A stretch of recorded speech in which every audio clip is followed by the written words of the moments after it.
America coughs up blood, but they still call it great.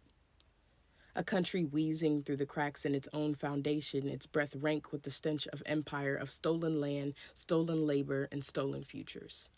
A carcass of democracy picked clean by men in blue suits, red ties, white lies, patriots with blood under their fingernails, a Bible in one hand, a gavel in the other, beating the pulpit like it owes them something. They crowned a con man and called it a prophecy. Built him a pulpit where a witness stand should be. Let him rewrite history in the form of a tweet.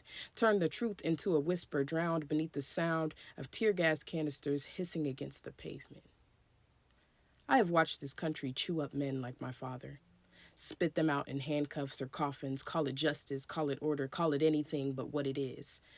Another name on a protest sign, another family mourning between commercial breaks.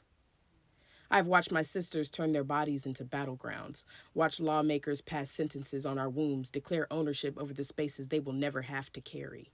Men who will never know the weight of creation, speaking of life like they do not choke it out daily, with laws, with guns, with silence where outrage should be.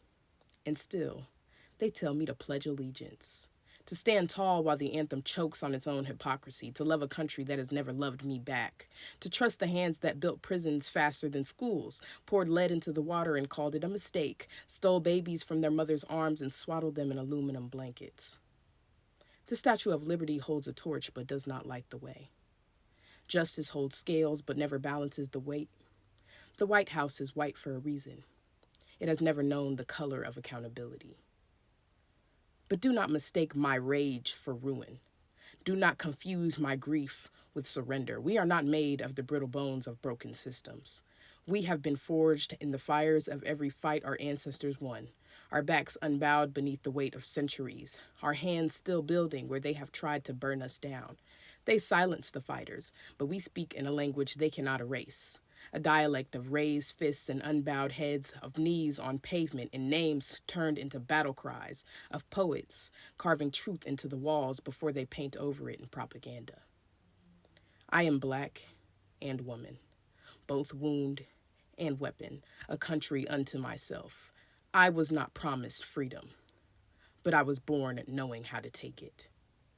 And if this nation fears my voice, then let them hear me scream, because we will not break. We will not bow. We will not let them bury us beneath their shame and call it soil. We are here. We always have been here. And we are not leaving.